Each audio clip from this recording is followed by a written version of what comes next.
Well, speaking to me from his home in Morpeth at the moment, I'm delighted to have on the phone Ed James. Hello, Ed. Hi, good afternoon to you. Good afternoon. Many, many thanks for taking the time to talk to me. So up in Morpeth, but born in Kent, I gather, age 6 months, you dropped your southern accent because you went up into the northeast, didn't you? Absolutely. My father was a native Geordie. He was from North Shields. My mother was from London. I met at the end of the war, and my father was in the Marine Commandos, and he was demobbed. And well, before he was demobbed, he went down to the Marine barracks in Deal, where the IRA blew up in the sort of late 70s, 80s, I think. And Wow. but yeah, I came north when I was about 6 months, and we settled up here, and I've been all over the world since. But I've certainly lost the man of Kent accent.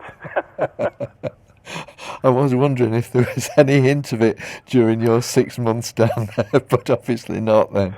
No, I don't think so.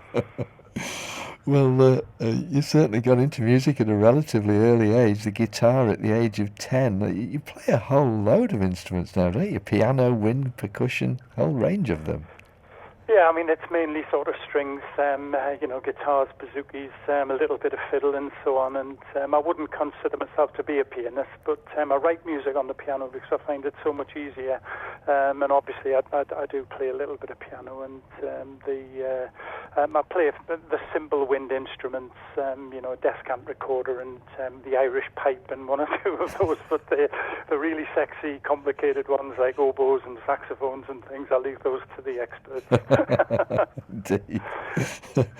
Well, it's interesting. You see, you went off to Denmark in 1999, and there's a huge following of Scottish and English folk music in Scandinavia, isn't there? They really have turned on to our style of music.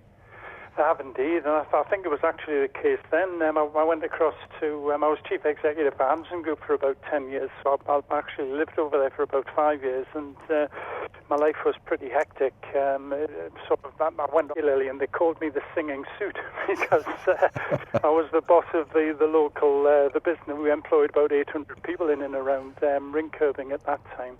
And it was quite a big deal, and obviously they knew me as a businessman, but I was also a musician. But yeah. Well, talking of writing songs, your first ever song, I gather, was written as a teenager, and we've just heard that song, Does the Sky Know It's Bedtime? Just tell me about the composition of that. Yeah, well, I wrote the melody for it when I was about 12 or 13, I think, certainly very young. And I've slightly updated the words, like the Death Star. Is the Death Star so much bigger than the moon is one of the words. And obviously there wasn't a Death Star around in those days. Or if there was, I certainly didn't know about it. But it's basically about the wonders of the world and all the things that you sit scratching your head about. And to be honest, it's I've sort of got a lifetime behind me, and I still scratch my head asking myself exactly the same questions. How does the sun know to shine because it's June? So it's why don't the oceans spill over and all these things? It's all the things that kids wonder, and I still wonder myself. So nice song. It means an awful lot to me. Well, it's on your latest album, the Smile album. I'm going to talk about that extensively in a moment. But you mentioned there the debut album, Rita's Cantina. That was sort of a real mixture: folk, rock, rhythm, blues, samba, mambo, flamenco, and even some country thrown in as well for good measure.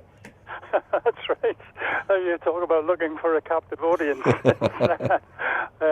Yeah, I think it was quite, I wouldn't say experimental, but I've got about well over 150 songs in my locker that I've written over the years that I want to get recorded. And when I set about doing the first album, it was a heck of a thing to try to choose which ones to do.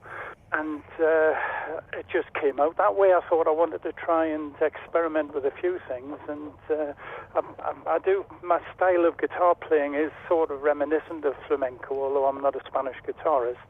And that always seems to come out, the sort of Latin feel in pretty much most of what I do. But I've tried to adopt a little bit more in the second album, a little bit less of the sort of world and more sort of more of me, I think. And I think the second album comes across that way. But Rita's Cantina was a fun album, and it was very, very well received. And I was very proud to have done it and grateful to the Almighty to give me the opportunity at my time of life to do these things.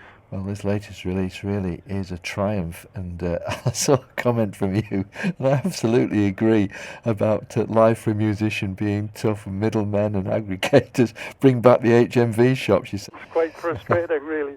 Indeed it is. Well, I gather this album was recorded in a relatively short space of time by the river at Ousburn, near Newcastle. Ousburn near Newcastle? Ousburn, yeah. It's a lovely old part of Newcastle there, the river that flows down into the Tyne.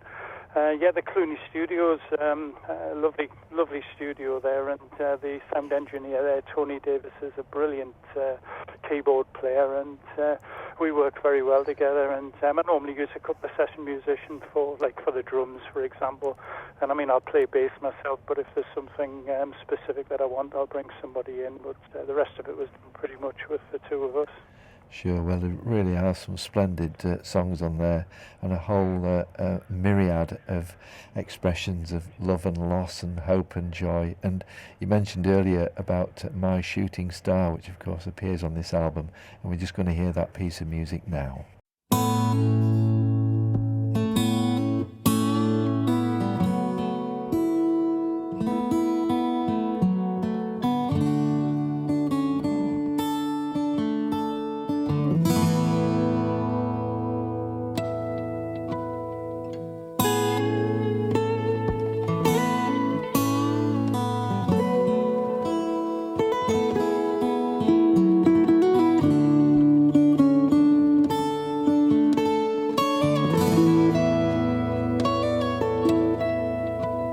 Like a season that flies, like a lifetime of smiles built from the stepstones we crossed on the way, each one paving the way to just one more special day.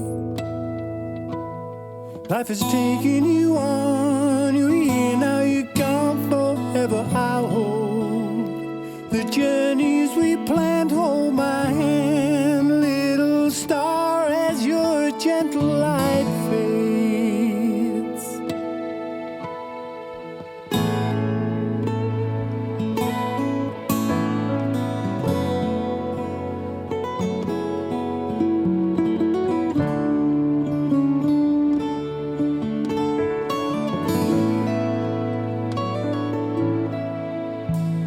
You that I met made the me that I am, the way we became in the fields where we ran.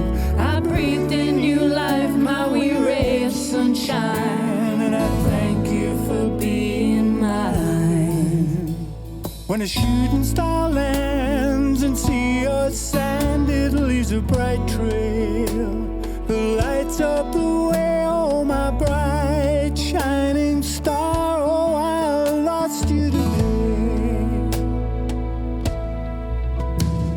You that I met made the me that I am, the way we became in the fields where we ran. I breathed in new life, my wee ray of sunshine, and I thank you for being mine.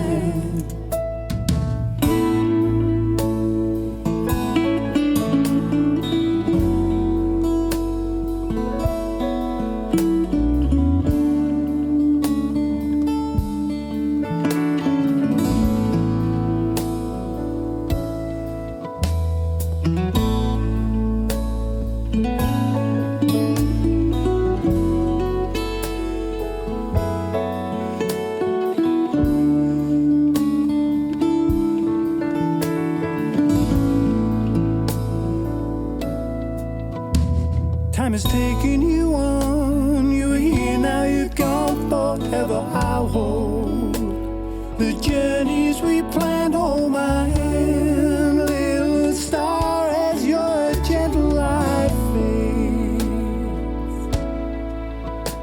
When a shooting star lands and sea or sand, it leaves a bright trail that lights up the way. Oh, my bright shining star, oh, I lost you there.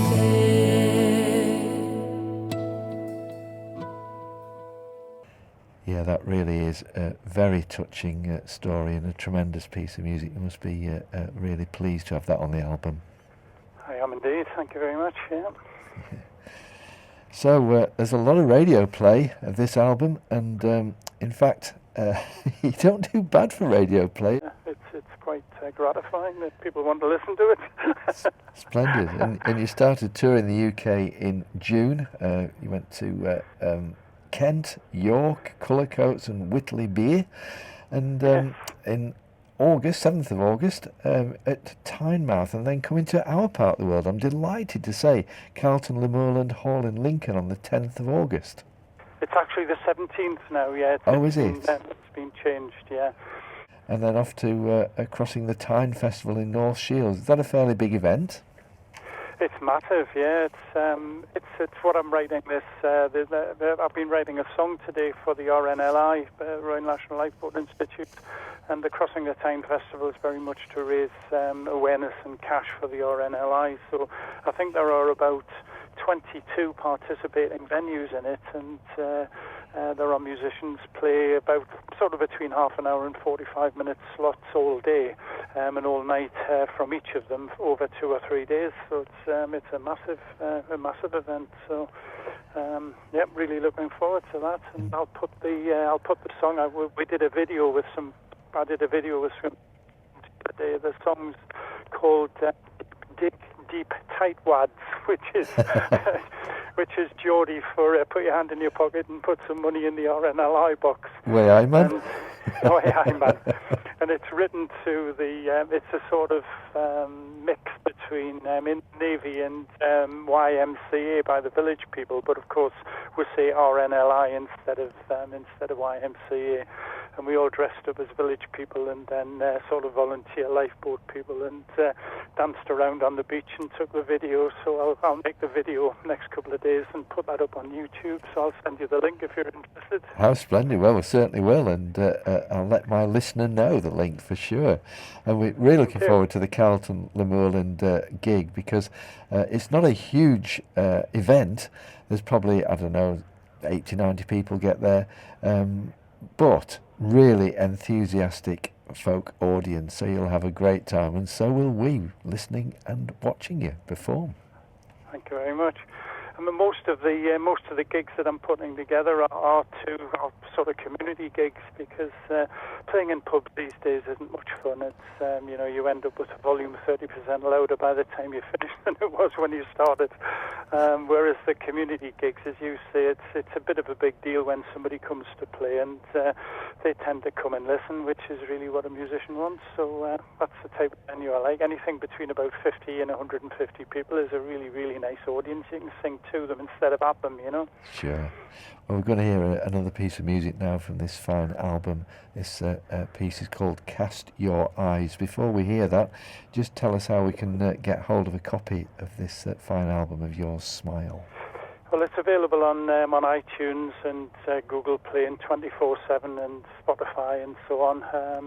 And the album itself will be on sale from my website within about a week or so.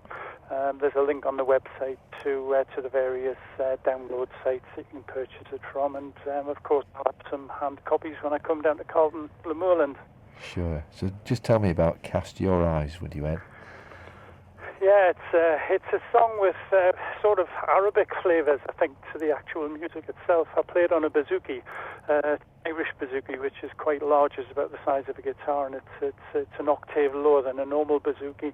And the sort of flavours that come out of it are very much sort of Arabic. There's another song on the album called Famagusta, which is about the Greek Cypriot town that was so decimated in the 70s, and that's written on the same instrument, and they both got pretty much the same flavour. But Cast Your Eyes is about how different people can say exactly the same things in such different ways, and you can drive a wedge between two people over something relatively small, and hopefully you can find a way to close the distance and see that there isn't too much daylight between you after all. But quite often it's not that way, and people can commit some pretty horrible things to each other, and end up parting the ways, and also it's just for the sake of misunderstanding. So that's what Cast Your Eyes is about.